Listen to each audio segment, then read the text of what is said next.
Updated ബ്രസയുടെ base LXA variant ആണ്. പഴയ ബ്രസയോട് compare ചെയ്യുമ്പോൾ ഇതിൽ വന്നിരിക്കുന്ന മാറ്റങ്ങൾ നോക്കുകയാണെങ്കിൽ പ്രധാന മാറ്റം നമുക്ക് ഫ്രണ്ട് അല്ല ഒരു ഡിസൈനിലാണ്. ബെമ്പർ ഒന്ന് കംപ്ലീറ്റ്ലി റീഡിസൈൻ ചെയ്തിട്ടുണ്ട്.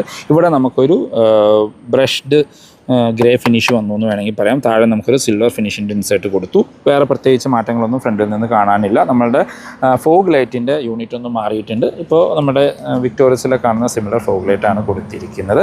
വശങ്ങളിലേക്ക് വന്നു കഴിഞ്ഞാൽ ഒരേ ഒരു മാറ്റം പറയാൻ പറ്റുന്നത് നമുക്കിവിടെ ഒരു സിൽവർ ഫിനിഷ് വന്നു എന്നുള്ളതാണ്. ഇത് നമ്മൾ പണ്ടത്തെ ബ്രസയിൽ ആക്സസറി ആയിട്ട് ചെയ്തുകൊണ്ടിരുന്നതാണ്.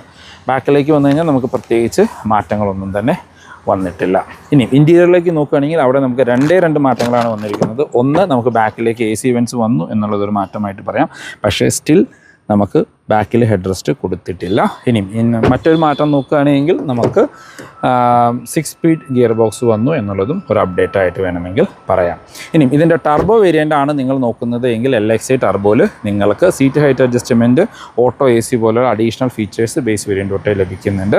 ഈ വേരിയൻറ്റിന് ഓൺ റോഡ് പ്രൈസ് വരുന്നത് 9,91,000 രൂപയാണ്. പഴയ ബ്രസയുടെ LXA ആയിട്ട് കമ്പയർ ചെയ്യുമ്പോൾ 10,000 രൂപയുടെ ഡിഫറൻസേ വന്നിട്ടുള്ളൂ. പക്ഷേ സ്റ്റിൽ നിങ്ങൾക്ക് കൺസിഡർ ചെയ്യാൻ പറ്റുന്ന ബെസ്റ്റ് വാഹനമാണ് ബ്രസയുടെ LXA വേരിയൻറ്റ്. അതല്ല നിങ്ങളിതിൻ്റെ ടർബോ ബേസ് വേരിയൻ്റ് ആണ് നോക്കുന്നതെങ്കിൽ നിങ്ങൾക്ക് 8,80,000 രൂപയ്ക്കും ഓൺ റോഡ് ഇറക്കാം.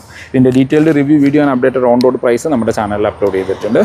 ഫോർ മോർ ഇൻഫോ ഞാൻ ഡിസ്ക്രിപ്ഷനിലെ നമ്പർ കൊടുക്കാം. താങ്ക്